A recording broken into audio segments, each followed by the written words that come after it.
Ashley Techno Buffalo here. We've already done the unboxing. It's time for a hands-on of the Google Chromecast. Let's check it out.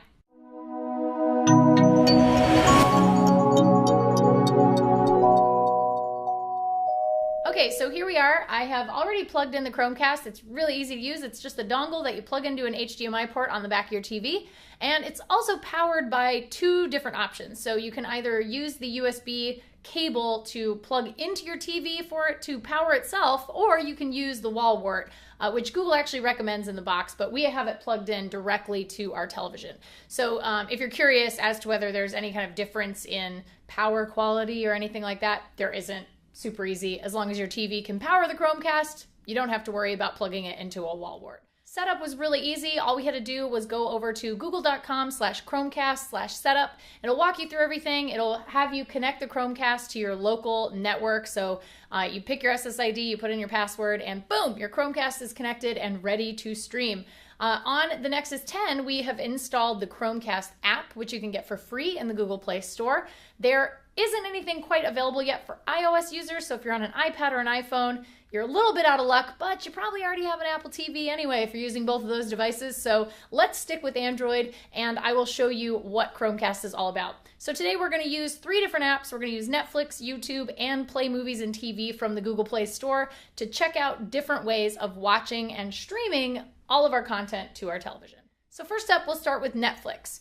So on Netflix, I'm already signed in, and I love Archer, big fan of the show, and so I'm going to pull up an episode of Archer. Now, the update to Chromecast has added these Chromecast buttons to our device. So if I click on this season of Archer, it'll say loading on Chromecast once we press the Chromecast icon, which is a rectangle with sort of a Wi-Fi signal emanating from one of the bottom left corner. So you can see we're loading our Netflix. Just so you guys know, sometimes when you first start streaming something, the quality is not quite great. It can look maybe like SD video, but then after it ends up buffering, it's okay. So don't freak out if the first thing you see on the screen is a terrible picture quality, because it will get better, I promise, especially if you have really good internet like we do here. So here's Archer, it's playing, there's good old Barry and Lana, but I'm going to actually move over to something else. So I'm watching Archer, and this is actually a really cool feature that surprised me when I was using Chromecast. You can, in fact, watch something else or do other things on your tablet, like watch a YouTube video while this is streaming to your television. So we're still streaming Netflix, but, and here's the best part, I can pull up the Techno Buffalo YouTube channel. I can pull up our YouTube channel, and I can watch something like our Butterfly S unboxing. So here is the Butterfly S unboxing that is about to start playing on our tablet, which we can watch while something is streaming in another app. So this is a really cool feature that I don't know that they necessarily really touted in the keynote, but it's something that I'm really excited about, because what if I want to watch something on my tablet while we're watching television in the family room? So it's a really cool sort of little feature that's interesting. You can see in the YouTube app, there's also that Chromecast button, the icon, the rectangle with the Wi-Fi signal on it. If I tap on it, I can now choose between playing this video on my tablet or Chromecast. When I pick Chromecast, of course, it's going to override this very lovely episode of Archer, and it is going to start playing our Butterfly S unboxing. So this is real time, how long it takes to load a video from Chromecast, from a tablet to your television. So you can see it's not terribly long, but it does take a second to load. So there's our video. Like I said, it might not look the greatest right up front, but then once it buffers, it's much, much better. So one of the last questions that a lot of people had asked about the Chromecast when we unboxed it was, well, I have problems streaming things from, say, their HTC device or with proprietary software.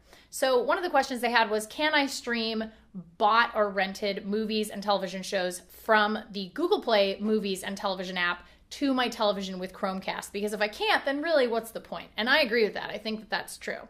So when we go into our very, very lovely Google Play Movies and Television app, it immediately knows that we have Chromecast, and it's like, hey, do you want to try it?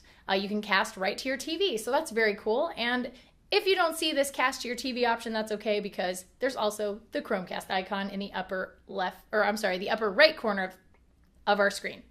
So we're going to pick Chromecast. and we're going to stream this lovely Despicable Me Presents Minion Madness to our television. There's our Google Play Movies and Television app icon, letting us know that that is what is going to be playing. So they're going to prepare the playback, and on your screen you're going to get this sort of placeholder standby screen where it's going to tell you what's playing and also where it's playing. So here's what is playing, and then there's playing on Chromecast. So there you go. There's our Minion Madness playing on our screen. One of the other nice things is there's also a very lovely notification center, but it's a little bit more detailed, which is very, very nice for anybody who is like, hey, what are we watching? Or like I said, if you're watching something on YouTube while something's streaming and you want to know what's streaming at that time, you can always pull down your notification bar and it'll tell you what's happening. Very easy to disconnect from Chromecast. You just tap on the disconnect X in the notification bar, and that's it. We're done. And it says it's still ready to cast, so if we want to cast anything else, you can do that.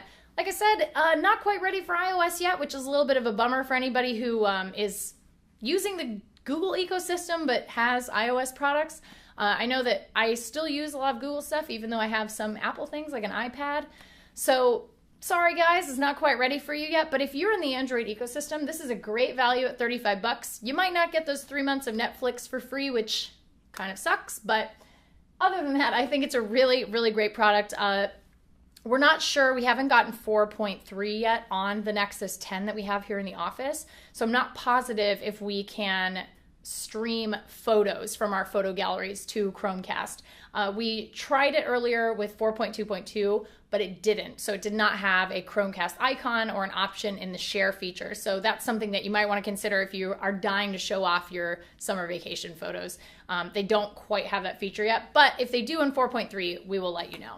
But that's a tour of Chromecast. That's our hands-on, and hopefully you guys enjoyed it. If you have any questions about Chromecast, leave them in the comments, and I will do my best to answer them. See you guys in the next video. What's up everyone, John here. Thank you for watching the video. If you enjoyed it, I certainly hope you did. Click on the subscribe button right under me in my pants region to get tons more tech videos from Techno Buffalo. We've got awesome unboxings, comparisons, reviews, recaps, and everything else you can think of in the tech world right here on the channel. Join the herd today! If you want to check out some more content, just click right over this way to see some other recent videos. See you guys next time.